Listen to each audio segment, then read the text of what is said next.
welcome to the DevReady Podcast, where we're helping non-techs build better technology. Today, we're lucky enough to be joined by Christina Gerakiteys. Christina is joining us from SingularityU in Oz here. She's the co-CEO. Thanks for joining us, Christina, and welcome to the podcast. Thanks for having me. Look forward to this conversation. Yeah, so we wanted to get you on basically just to have a bit of a conversation around how at SingularityU in Australia you're perceiving technology, where it's all going, and what you're doing with startups in this world, and how you're helping in that space.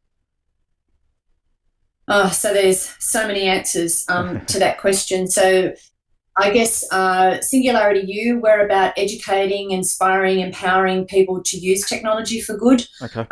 We actually believe that technology is a fantastic resource and it can help us scale globally. Any aspects of improvement around the world. We're very much focused on the global grand challenges at SingularityU, and they're very closely aligned to the 17 United Nations Sustainable Goals. So we run a variety of programs, from high exec programs to boot camps for startups. And I think what I'm noticing particularly at the moment is this great movement where we are using technology for good. Businesses are tending to go that way as well. So we've got the Davos Manifesto that came out in January this year around the World Economic Forum, where it was decided that we'd move from shareholder capitalism to stakeholder capitalism. So the people at the end are the most important. This was also reflected, or it was a reflection from the Business Roundtable repurpose statement that came out in July 2019, where businesses are focusing on people rather than the shareholders. And Branson's been doing this for quite some time. If you've got happy staff, then you've got happy clients. If you've got happy clients, then you've got happy shareholders. And I believe that technology is going to be used increasingly to move these purposes into the forefront, and to be able to scale globally a lot of the projects that are happening. Very much, as I said, aligned with the global grand challenges, the sustainable development goals for us. And what I'm finding at the moment is that we are looking more and more towards the values of humanity and where they intersect with the value of technology. I have a word, humanovate. And Humanovate is using innovation for the good of humanity, and that's the whole direction that SU takes, and that's how we work with our startups, and that's how we work with executives across the board. So it's looking to create a bigger impact, obviously, than just delivering out a business. It's looking about how we can impact humanity across the board. I think it's a great place to stand. What do you see? Businesses that come to you that are looking down that train of thought, what are they generally focusing in on? Is it a particular area? Is it a demographic that they're trying to serve? What is it generally they're trying to do? I think that depends on what your passion is. Yeah. So if, for example, for me, education is very high on that list, whether it's a sustainable development goals or the global grand challenges. And I believe that if we can educate people across the board, then we elevate the other 16 sustainable development goals or the other global grand challenges. I've spoken to people who are as passionate about the environment as I am about education, and they will tell you that if we don't look after the environment first, that we're not going to have a planet to educate anybody on. So I think the 17 sustainable development goals, the 12 global grand challenges, which are very closely aligned. They merge into each other, but they're all equally important, because if we ignore any of them, we're going to lose a section of society, a section of the globe. I think what I really enjoy at the moment is that there's this limitless capacity for imagination and reimagination. And what that means is, so we've been talking about creativity and innovation for a long time. Those two words have kind of gone together. And what we're looking at now is creativity and imagination, because with the converging technology, so if we converge, say, AR, VR, sensors, LiDARs, 3D printing, etc., if we start converging all the different types of technology that we have developed, anything is possible. You just have to imagine something, and then somebody somewhere will help you pull the jigsaw puzzle together. I think one of my favourite examples of that makes it quite obvious to many people is if we look at a quadriplegic or a paraplegic and some of the work that's been done around AR and VR. So there's a couple of studies. I know there's one in my hometown of Newcastle, New South Wales, and it's also taken place in the States, but they've immersed quadriplegics, paraplegics in augmented reality experiences and in virtual reality experiences. So somebody who has no use of limbs may be under the AR/VR experience running or playing sport or swimming or, going around daily business. What they found was that at the 3-month mark, they put the person into a exoskeleton suit, and what they managed to measure was that there were impulses happening in the limbs. Interesting. And that was something that they expect. What they absolutely didn't expect was at the 7-month period, the limbs were actually moving to a degree on their own. So that doesn't mean that a paraplegic or a quadriplegic, we don't know yet whether they will be able to walk again or, whether they will regain much more function than they have at the moment. Nobody's really game enough to say, but there is that, like if that was my relative or my partner or, one of my children, how remarkable is that? And that's through that convergence of different technologies. So I think the more we converge and the more we open up our imagination and our creativity to accept mergers like that, the more problems we are really going to be able to solve around the globe. That's some really big problems that people are trying to solve out there. That's one innovative piece of work that's happening, and we don't know what's going to happen. But if you're willing to commit to a problem and an outcome that you want to solve, generally magic can happen, and imagination is the key to that. Really, if you can imagine a better world, anything is really possible, and we've proven it time and time again as humanity, delivering things like flying to the moon, and being able to plan an implant into someone's ear and they can hear us. There's so much that's already come about, and we've got a phone now that sits in our hands that basically is more powerful than computers were 20 years ago. So we are evolving continuously. The technology is just an enabler to allow people to do these things. Yeah, and convergence of and technology. People often say, yeah, absolutely. I think one of the greatest things, one of the other things that we work a lot in is allaying the fears around technology, because people go, tech for bad and hackers and people are going to take over our lives and the robots are going to put so many people out of work. But there was a study done in the UK in 2015, and I think it was something like 800,000 jobs were lost to technology, but there were 3.5 million jobs created, and we're about to get an update on those figures. So it's the type of work that we're losing. It's not jobs themselves.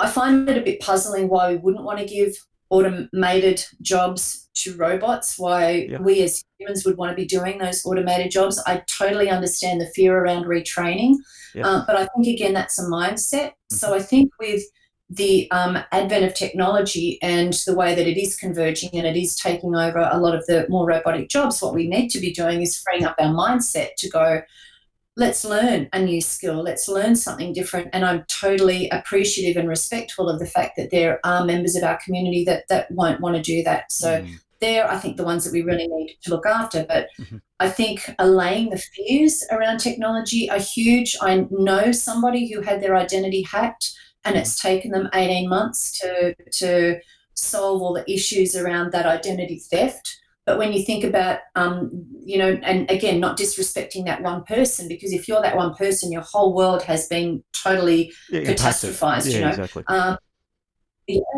But if you're not that person and you're the person who's the partner of the quadriplegic or the partner of somebody who's on the benefiting end of technology, as Seth Godin said, whoever invented the car crash. So the technology itself isn't bad.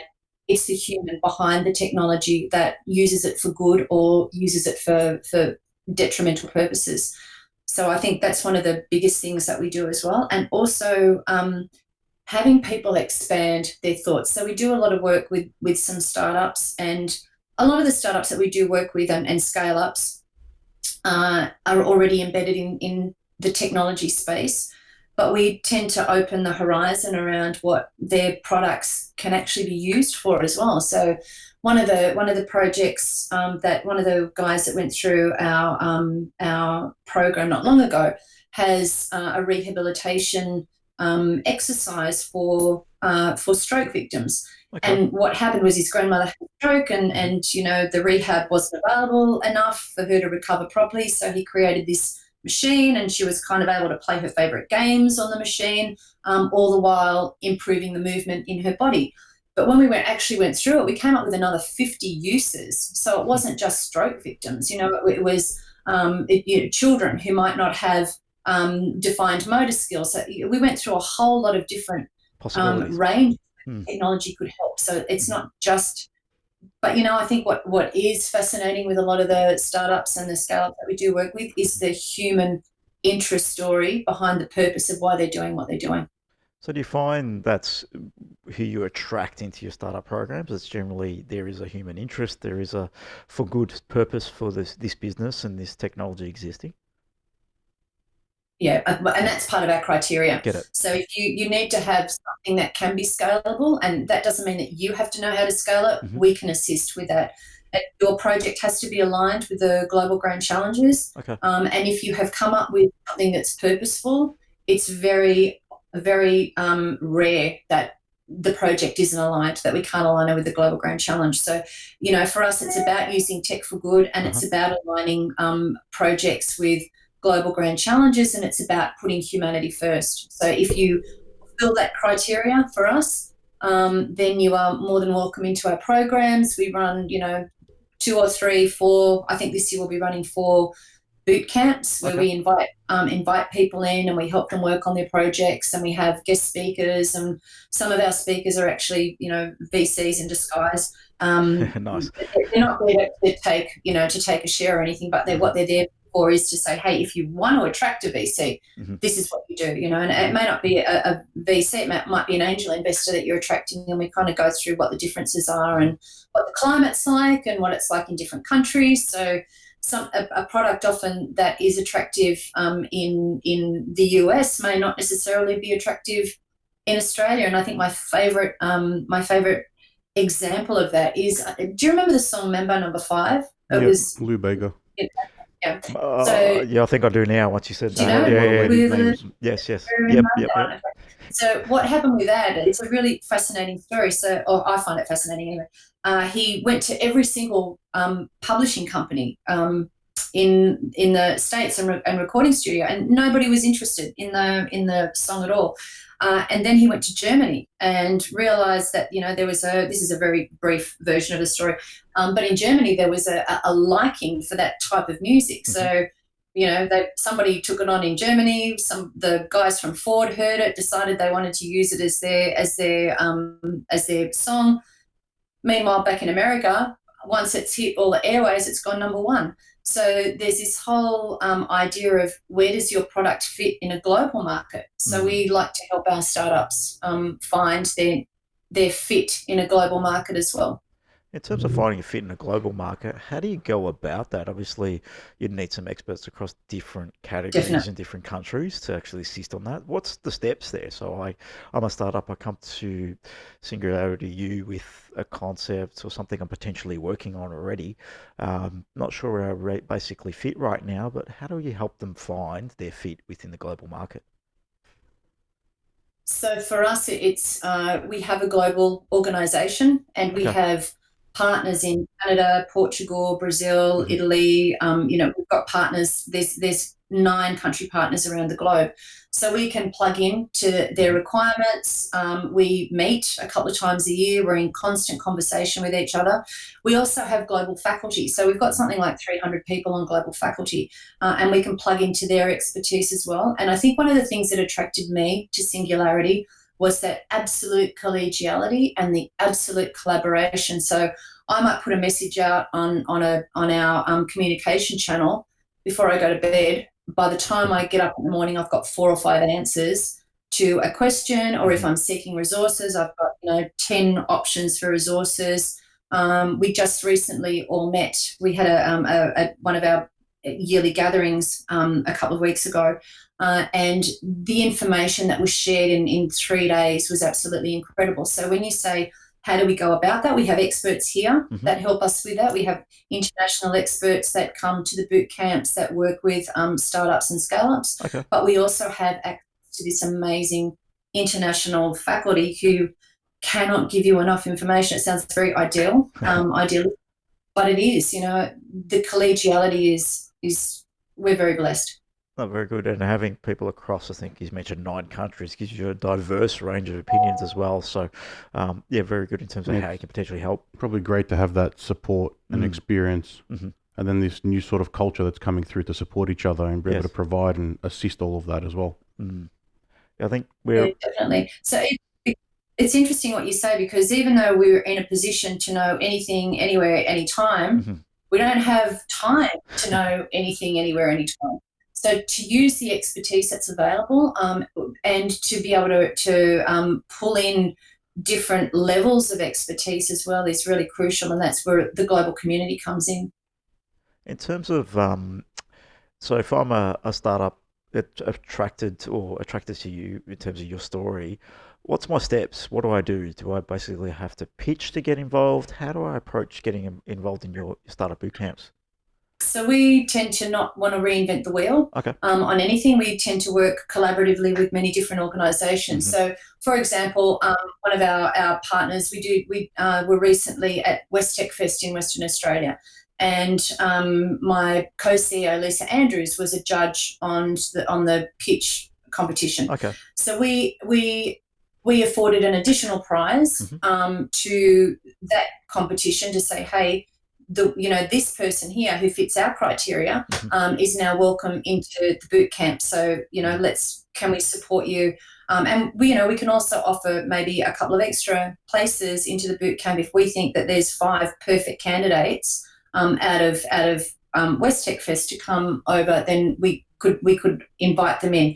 Similarly, we did some work with Earth Tech up in Queensland at the University of Queensland, and we went and we did an additional prize for their pitch fest. Invited somebody from there into the boot camp. Pause Fest was on a few weeks ago. Yes.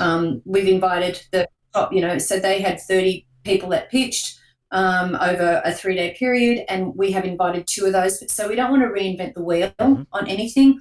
We work collaboratively with organisations. So if you're a startup, get involved with some of the pitch competitions, or join one of our chapters, which are free volunteer organisations, and run talks, etc. around that, or email us direct. So info@SingularityUAustralia.com if you have a pitch that you want some help with, or that you would like to get involved with our programs on, and keep an eye on our social media, because we'll often put out just before a boot camp, we'll go, hey, we've got 4 more places left.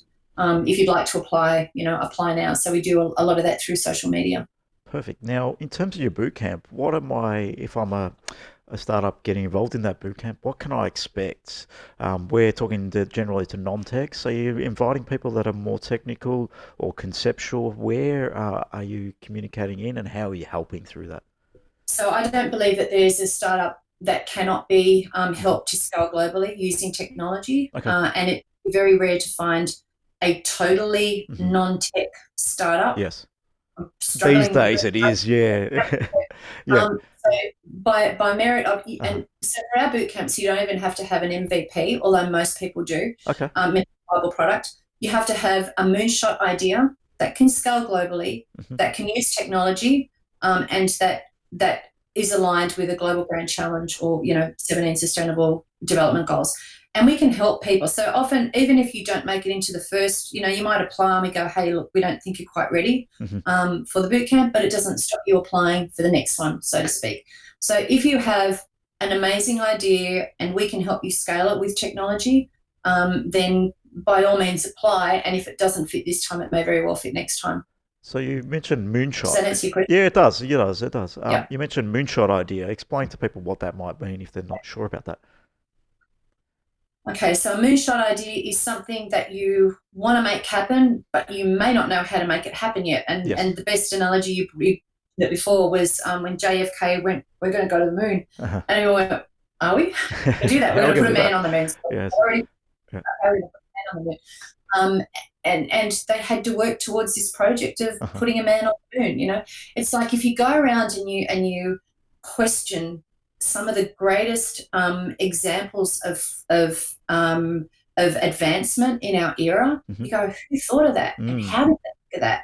And one of my favorite stories around that is, like, why did the Wright brothers decide that that flight was possible?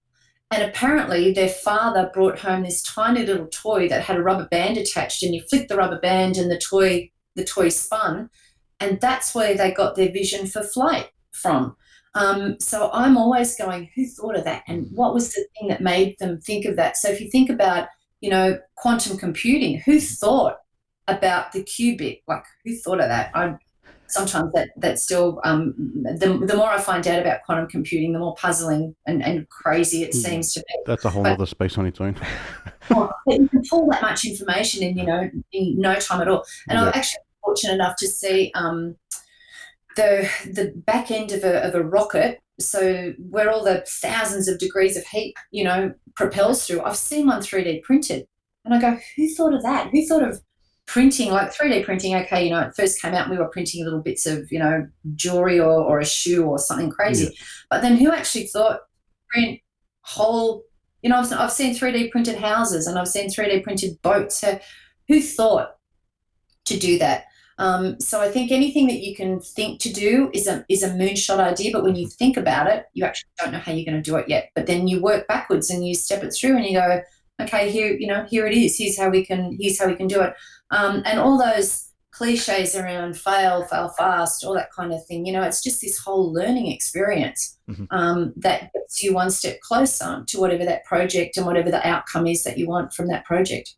Yeah, and so in that, it's defining it. Really, it's a big outcome that you've got no idea how to get to, and if you're going to impact people globally, or at mass, at scale, it generally has to be something big that's never been done before. That's probably one of the caveats I would put on that. Just add a little bit more to that. And you mentioned earlier that it needs to align with the global grant challenges. Just for anyone out there, are they more like the X Prize, or is that something else along the lines? I've got that wrong. So no, the X Prize is, so we're very close to all these organisations, the X Prize, etc. The Global Grand Challenges are around wellness, prosperity, environment, water, anything, education, anything that's going to improve the lives of many people. So Peter Diamandis, one of his sayings is, you know, you want to become a billionaire, help a billion people. So anything that can help. So that's our moonshot, I guess. Let's help a billion people have a better life. So it might be something as simple as, so one of the X Prizes, and they are very much aligned to the Global Grand Challenges, the X Prizes, the education prize that was awarded a little while ago, where the whole project was devise an app that can teach children in third world countries basic literacy, basic numeracy. So here we're talking about the Global Grand Challenge of education. So teach them, if you can teach them that unaided by an adult in a period of 18 months, then you win. I think the prize was around $10 to $15 million. And they had, Bill Gates donated, I think it was 5,000 iPads. And the only person, Bill Gates did not donate. No, maybe Surface tablets. Tablets. Yes. I'm really sorry about that. Let's go. Okay, so he donated tablets.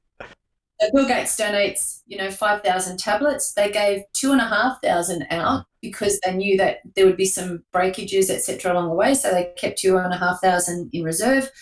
They trained one adult to solar charge the tablets at the end of the day. Apart from that, the total test was, if my app allowed you as a child to learn basic literacy and basic numeracy from this app, then your organisation won part of the prize. So everything around the X Prize, is around mapping the ocean, or how do we create water out of thin air, or so everything around the X Prize is very closely related to the what we call the Global Grand Challenges. And as I said, the Global Grand Challenges are very closely related to the 17 United Nations Sustainable Goals. Anything that creates a better life for the planet, and anything that creates a better life for peace, where our aims are. Now let's just get back to real basics. So if I want to get involved in the boot camp, I nearly have to have a moonshot idea. I have to potentially have an MVP. What does an MVP mean in your world? You mentioned you don't necessarily have one, but what does that mean in your world? So it means that you've got a product that's functional. So when we brought the stroke idea in, they had a prototype, or more of a prototype, because they're actually using it in some of the clinics. But they had an operational machine. When we have so Bindi Maps is another one. Bindi Maps put sensors in buildings like universities, or the ICC when we ran the SingularityU Australia Summit.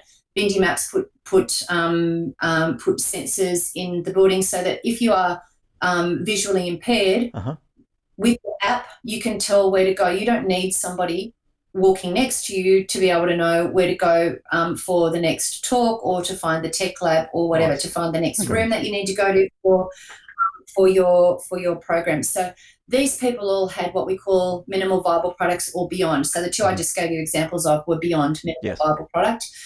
Some people have come with an idea, and we've helped them develop that idea. They haven't actually gone into the boot camp without that minimal viable product that we can talk about, test, etc. And I've got to say, some of the projects out there are remarkable. And so the winners of the last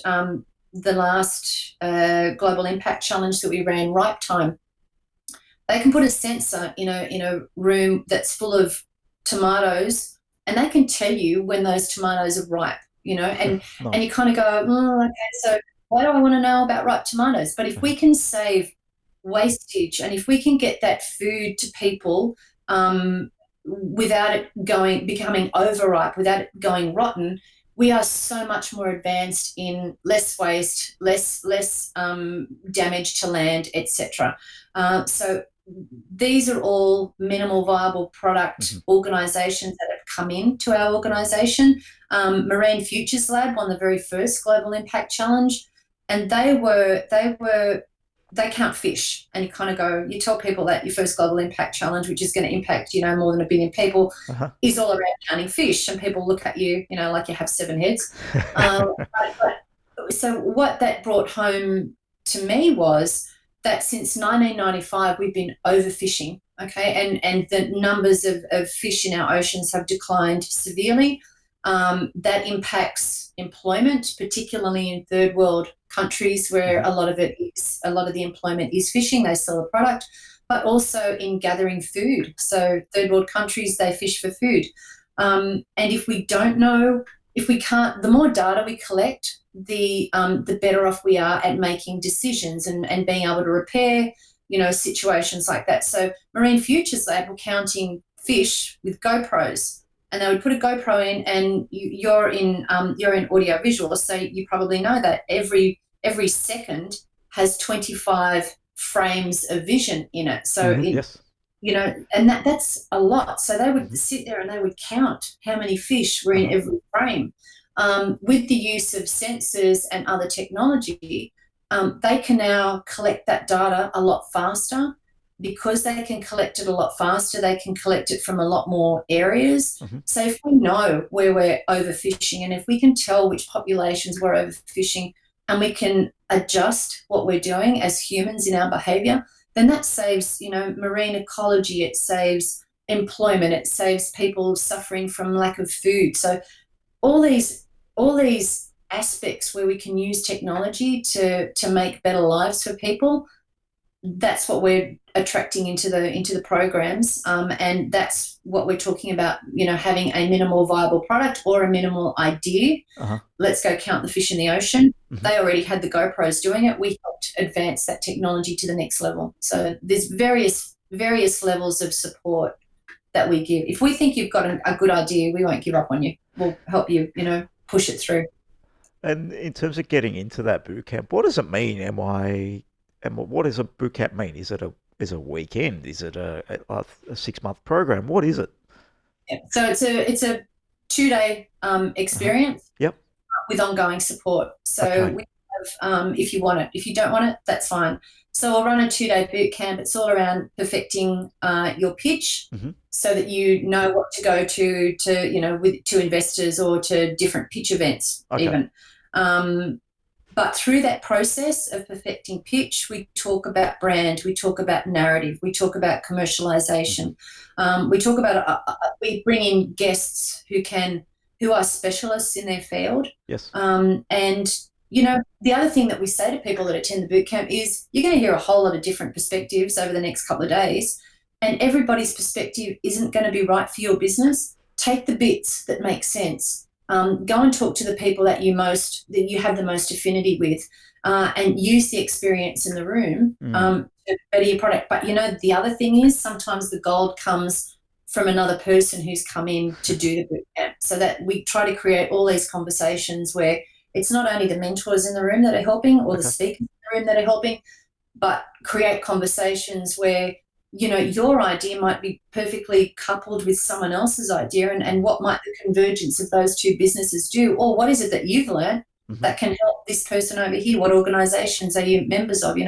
Anything that continues those conversations. And then we offer ongoing support, if you want it. So it might be a meeting with one of the mentors, or it might be that a mentor has said to you, look, let's get together next week and have a further conversation and see how we can help you. Yeah, so it's a 2-day event. So in terms of getting, Maya, is it an invite-only event? How does it work? So I have to pitch to get an invite-only type thing. What does it look like? So again, we don't reinvent the wheel. We offer prizes around the camp for people to come in from other pitch events. You can apply if you want to, and we kind of sort through and go, you're kind of boot camp ready. Yes. You need a bit more work. Hey, the idea is really good. Let's help you develop that. So it works at multiple levels. We're hoping to run another 3 boot camps this year, and when we have confirmation of that, I'm happy to share the dates with you sounds good. to share with your community. Is there a cost involved in getting into boot camp, or is it a free thing? How does it sit? So it's basically a free event. So we run high-end events for executives and corporates, and what we try to do is run scholarship events like the boot camp. Get it? Where we can, if not for free, then it's pretty close to free. We have some fantastic partners around that. UTS, for example, donated venue last time, and that was that venue's a great cost. It is to be able to save on venue. Definitely. It does. Our mentors are all volunteers. They come because they love being a part of the SU community, but because they get great joy. They've usually got very successful businesses, and it's that whole thing about the joy you get from giving back. It's like that rubbing of your oxytocin makes you feel good.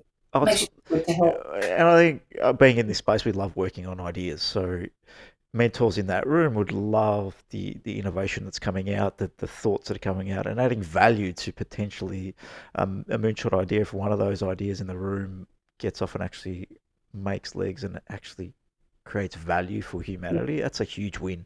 Just by being in that room, adding that piece of advice at the right time, and maybe mentoring them along that journey adds significant value to you, but you're giving back. We had one of our went through the second boot camp, didn't win. So I said right time, the people that had the sensor that won the second Global Impact Challenge. Yes. So Sarah, who was part of our second boot camp cohort, didn't win, but was on Qatar National Television a few weeks ago. Nice. With her product that uses blockchain to track whether a food is actually halal. So, I mean, that for me, to watch one of our boot camp attendees reach that level of support from a country, but also be able to provide that service is totally remarkable. And what she will go on to do will be totally remarkable as well. So we get great joy out of doing it. It's definitely we get great joy and great pride out of helping a lot of these startups. I really, I can see the passion that's in you in terms of giving back and helping startups. Obviously, the corporate side of things is educating. What's it that? Let's lean in a little bit on that. We're not really targeting corporates, but some of our listeners can be non-technical people trying to build product within corporate as well. So how can you help in that frame of reference? Is it educating them on new technology, things that are coming about? What does it sort of look like? So one of our favourite sayings is, you don't know what you don't know. And I use myself as an example on this. So I've been working in the creativity and innovation space before they were buzzwords. Yes. With 4 heads, if you actually mentioned creativity and innovation in the one sentence. So I've been in the field for quite some time. And I remember going to, or being invited to a conference where there were several SU speakers. And I thought, I'll go to this conference, but I know so much and I'm, very smart in this area and I've been researching it for quite some time and, blah. I had my mind totally blown by these people who came up with the latest in their fields. And I think that's where SU holds its own. So we have expert faculty who are forward thinkers, who are coming up with the next before it's actually been accepted as the next. And if we can educate executives to take some of this on, they don't have to take all of it on, but if we kind of go, hey, this is what's going on in the world, what is it you can adopt from a different field into your own field, into your own area of expertise, again, with that convergence of technology, of collaboration, of co-opetition, of collegiality. What can you gain from other people that you might meet at a summit or at an executive program? And our executive programs are really carefully curated so we don't have too many people from the one profession. Like we'd never run an executive program, for example, where there were 30 people in the room and they were all from education institutions or organisations. But we'd have a mix. And even if we run a program, a customised program for a particular organisation, I was told once, we're going to give you all our salespeople. And I went, I don't want all your salespeople. I want some of your salespeople and some of your marketing people and some of your R&D people, because that's where the best ideas come from, is when you have that convergence of ideas and you've got people with different areas of expertise, that's when the gold happens in a room. So with our programs, we encourage absolute diversity. But we have the latest information that we can share with people that stimulates them into coming up with something else. But also I think we're a very optimistic organisation, and we do believe that the world will be a better place when more and more people connect. And people, one of the questions that I often get asked is, once we've made it really obvious how fast things are changing, and they are changing incredibly quickly, and things are turning over much faster than they have in generations. But what we find as well is, so the only way we're going to be able to cope with the change and the pace at which change is happening is if we balance that with things like mindfulness, living in the moment. There's a great surge in yoga, meditation. There's a great surge in wellness. We're using technology in the form of apps to assist us with yoga, meditation, mindfulness. And if we can live with this constant state of change, but remain in the moment of that change, then it becomes something that we can cope with. And we've been hearing a lot of talk around, we're not used to the change, we're not used to this, we're very fixed in the way we think. We're actually realising now with NLP that we're not as fixed as we thought we were. Describe that a little bit. Fluid process. Yeah. And so not as fixed as we thought we were. Describe that a bit. So for me, that means, like we know with neuroplasticity now, that the brain can change pathways, okay? And we can think. There are people that allow themselves to think agile. There's people that allow themselves to shift mindset, and it's a learned behaviour. So once upon a time, our learned behaviour was that we were very fixed, that we'd have one job for life, that if you had an education, this is what you could do. If you didn't have an education, this is what you could do. If you didn't have a wellness mindset construct in your life as well, that was missing, and you would suffer greater mental illness, physical illness, whatever that was. Now with neuro-linguistic programming, we know that we are a bit more flexible than perhaps what we once thought we were. And we have the ability to change if we can change our mindset. And that is a practice, it's a learned behaviour. So just as that fixation and rigidity was fixed, flexibility and agility can also be learned. Doesn't mean that everybody wants to learn it or that everybody should learn it. So there's no judgment in those statements, but we have the ability to be more agile and more fluid than we potentially think we are or have. I think you mentioned earlier in the conversation around change, and a lot of people are adverse to change, especially with technology, and concerned about it. But I think for what this conversation is really about, embracing it and actually understanding the impact and what we're actually doing in society, because there's a lot that's adding some significant benefit to people if we focus. And I think about this is about mindset, is about if we focus on the positive, then it becomes a lot easier to draw into the conversation. If you focus on, oh, what if I lose my job, what if this, what if that, then it becomes a negative concept. So I think focusing in on the positive changes the way we perceive it as well. I totally agree with you. And I think that's the beauty of having a whole lot of positive people in a room and having people with you that support you rather than put you down. I mean, you do the experiment. You go up to someone and you say, oh, aren't you feeling well? You know, and all of it. And it could be, it's just like I do it intentionally, which is awful because, but I want people to understand what it is. It's awful, really. But it does make a point. You know, if I tell you that you look terrible, then you kind of go, oh, like, what's wrong? No, I feel okay. No, I had enough sleep last night. But the internal dialogue that starts with a comment like that can be quite debilitating. Whereas if somebody's there supporting you and boosting you up, it has a completely different effect on your psyche. So I'll share another experience with you around that. I had so in a past life, I ran a music festival with a group of students.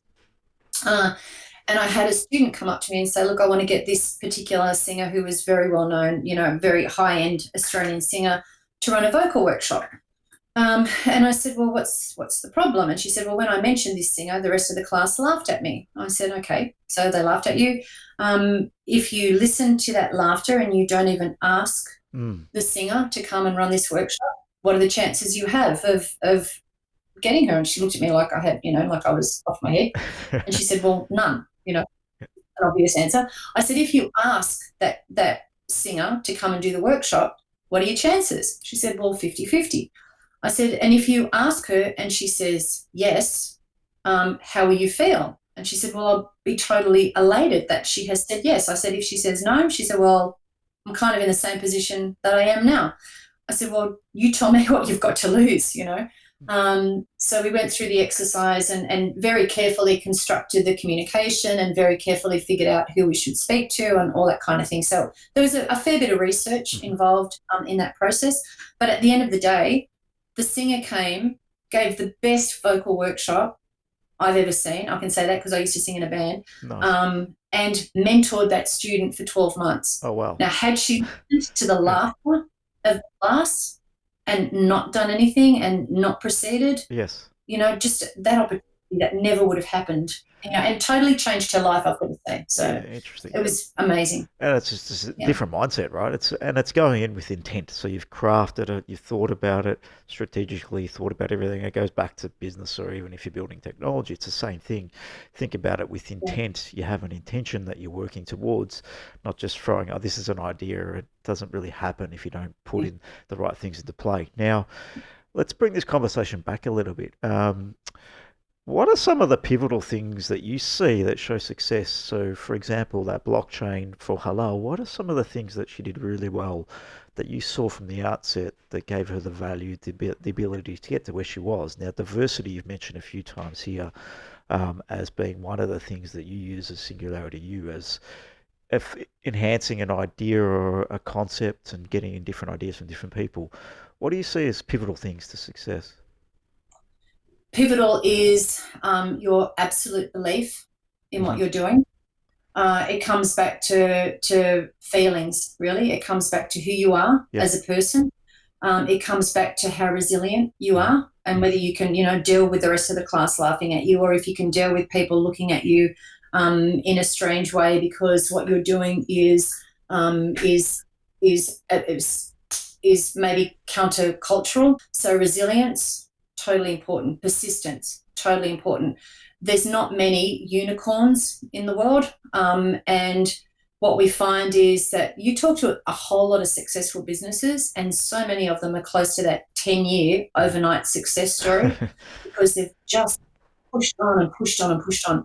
If it's not 10 years, it might be 5 or 6, and it's hard slog and it's constant. It's that absolute dedication to a cause that you totally believe in.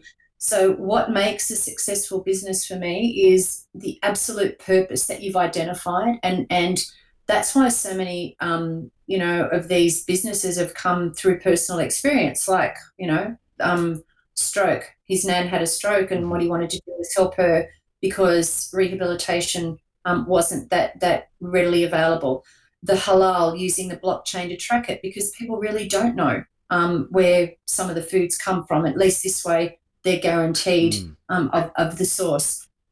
People that have come up, Bindi maps because of the visual impairment, and that happened because there's one of the co-founders has a site, has a gene that could affect sight further down the track. So all these personal stories are really important to purpose. So absolute purpose, passion, resilience, and then being collaborative and bringing in people, like not thinking that you can do it all. I don't know many VCs or angel investors right now that would invest in a one-man band or one, female band.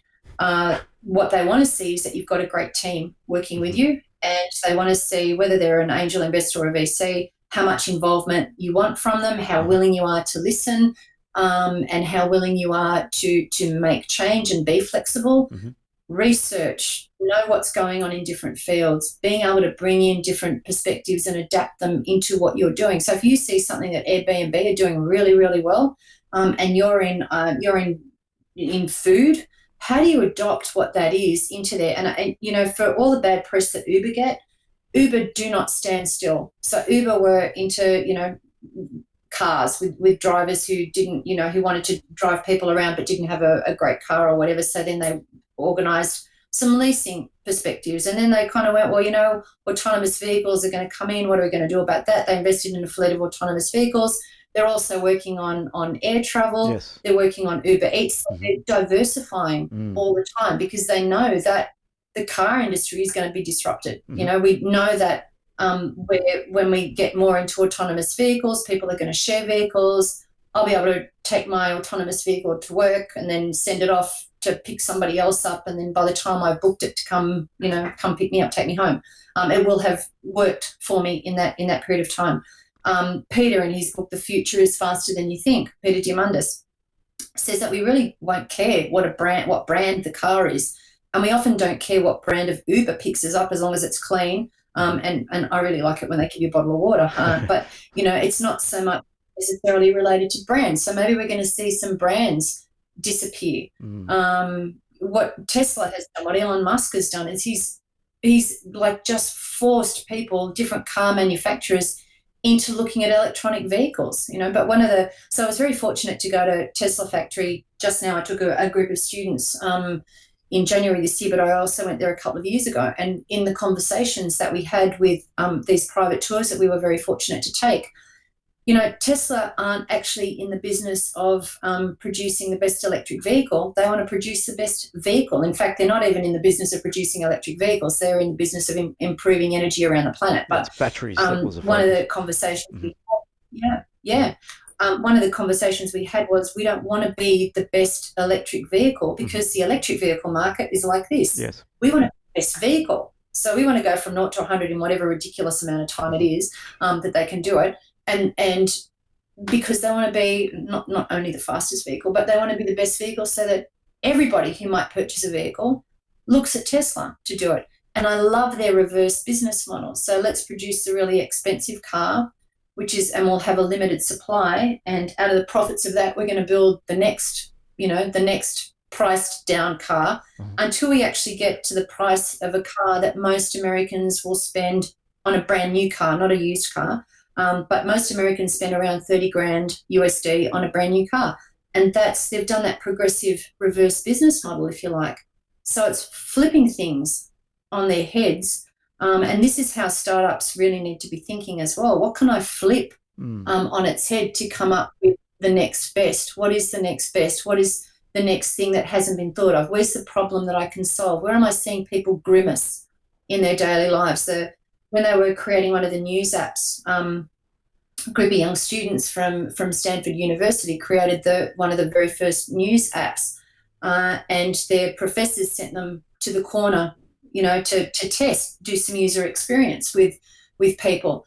And as soon as they saw a grimace, someone would look at the app and then go, oh, I don't know where to go next. They'd go, what are you thinking? Where's the problem? What is it that's not absolutely clear to you? And that would be somewhere where they would fix user experience, and there's really cheap ways to test your products, to prototype now. We've got digital twinning happening. We've got one of the best examples of prototyping that I experienced. I was a guest at the Boston Innovation Conference, and coffee's really hard. Good coffee's really hard to come by anywhere in the States, although I must say it's getting better. But I walked into this coffee shop and someone greeted me and said, hey, if you come and test our product, we'll buy you a cup of coffee. Anyway, so I went up the back. They were a bank and they were testing out their new website. So all they had was a piece of cardboard with the Y-frame basically on it. They gave me a card and they said, how quickly can you find these words? Yep. It's quite remarkable. They bought me a cup of coffee. There were 2 people in the room. Just say they did that 20 times in a day. Really cheap prototyping. Very cheap way to prototype. Yeah, very good tip for anyone out there that's got something you want to test. Buy people a cup of coffee, and I think that's very smart little idea. We heard that strategy last week on another podcast. Yeah, someone mentioned it as well. That's a different way, a different frame. Put a little something up. That was really cool. So what I'm sort of gathering is push the boundary. Be willing to learn. Be willing to adapt. Be willing to grow, but also collaborate. And also look at what's happening outside your realm of possibility. Be willing to communicate with others, and resilience, like you said.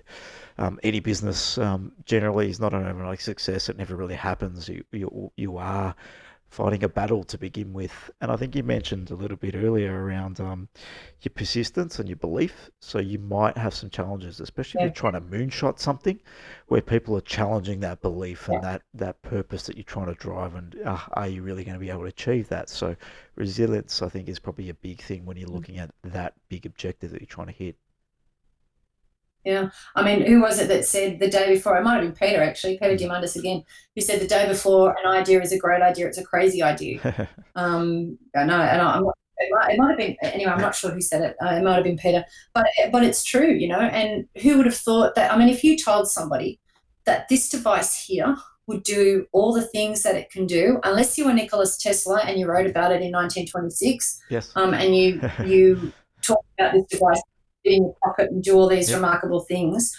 But if you actually said to someone, you can do a whole day's business on your phone, 20 years ago, they would have thought you were crazy, and that's what a moonshot is. And I'm not really sure anymore that we would convict something to the total crazy bin. Yeah, not because these there's days, so I many agree. Yeah. I think it's a bit different now. So 50 years ago, if you threw these ideas out that you're talking about, people think you're loony. Today, people probably say, okay, all this stuff is happening. That's definitely a possibility. In that time, the technology wasn't able to afford people the ability to see that coming. Yes. So it was loony for the time. Yeah. Yes. Now you see what's happening, 3D printers, and people can understand. Technology's shifted at such a pace that it makes the impossible possible. Mm. Yeah, who would have thought that you could 3D print a whole house in a few days? Yeah, I've seen China's got a model for doing like a skyscraper, and they built like a 15-story skyscraper in like 6 days. That's crazy, isn't it? Yeah. Yeah. Probably no one in it. And then the irony around that too is that we're taking so long to come up with the countermeasures, for the coronavirus. So we're doing some things incredibly well. But then again, so I was having this conversation the other day with someone too. Once upon a time, that whole issue of trying to find a cure for this virus would have been very contained in silos. Mm-hmm. Now there's open platforms. We're going, here's everything we know. What else can you add to it? so that we can come up with potentially a vaccine or incubation, more knowledge about what an incubation period looks like, or more knowledge about how a spread is, or how do we come up with ways to contain this virus, and it's almost open sourced. So that technology has afforded us the ability to all come together to work on projects in ways that never would have happened before as well. Yeah, and if that happened with a coronavirus, like you're saying, 30 years ago, you wouldn't have known about it at all. Yeah, No, wouldn't have left the country. Yeah, it might have been a different world. Yeah. With and you know what? It wouldn't have spread because we're such a global yes, a global community now. Mhm. So whoever invented the car crash. yes, Yep. yeah, same thinking there. So with the silo conversation, one of my my thinking is that's the currently living in the biggest advantage for startups, small, medium businesses that can be agile. And how do you find working with the corporate world around the general silos? And do you see them starting to open up, or you still see that reluctance with people trying to control their own fort, look after their own backyards, and not getting too far invested into disrupting within their own organization? How are you finding that conversation at the moment? Oh, it's a very interesting question. So, as they say, the fish stinks from the head down. If you have got a CEO who is supportive, who encourages innovation, who allows resources, whether that's time, money, support, whatever that looks like, then the silo almost dissipates. That doesn't mean that the fear has been alleviated altogether, because that's a bigger project. But if the support's coming from the top end, there is less fear. If the top end is really fearful, organisations have, like in my opinion, and I don't have a PhD in this or anything around that, but we're seeing more and more and reading more and more around, the top 500, the Forbes 500, etc. businesses. If they don't adopt agility and flexibility and innovation properly, won't survive.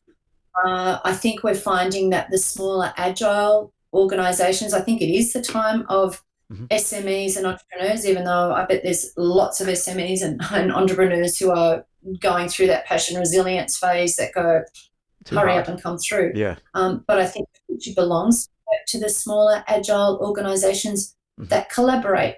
Having said that, I've just finished working with an international bank who have got the most incredible leaders who are opening up resources of time and some financial resources to their staff to come up with the next. Good. And then so I'll give you, on the other side of that, it's not all about technology, it's about the humans behind the technology as well.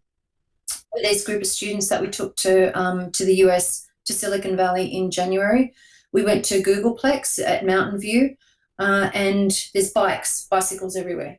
And one of the students said to the guy that we were talking to, why are there bikes everywhere? And he said, well, it's a really, really big campus, and if I want to go and have a meeting, if I've got a meeting on the other side of campus, I can just pick up a bike and I'll get there in time. And this is from an organisation that invented Google Hangouts, right? So they can easily jump on a screen and have a meeting. But that human-to-human contact is still important. And the big organisations who are totally techified, like Zappos, for example, an online shoe company whose bottom line is just, keeps going upwards, they have areas for human collision. So they have a drink centre, and I've seen this. I've been really fortunate to go to Zappos. They've got, if you want a drink, you go to the first floor cafeteria. If you want food, you go to the second floor station. So that if you're on the second floor, you have to go to the first or second floor to get food and drink. If you're on the first floor, you have to go. And they encourage as many human collisions as they can. So we are a human being at the end of the day.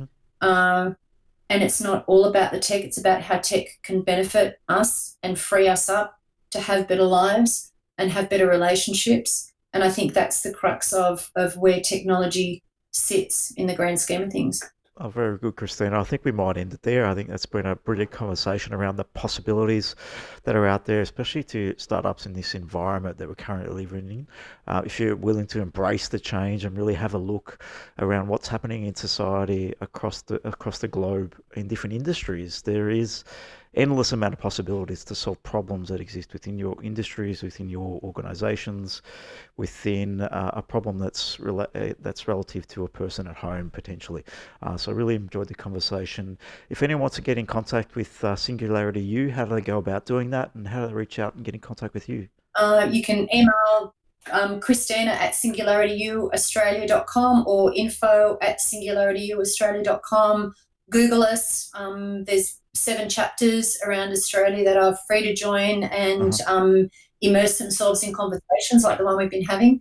So thanks for inviting me on. It's been fantastic. I really enjoyed the conversation with you. Yeah, perfect, Christina. Thanks again. Thank you.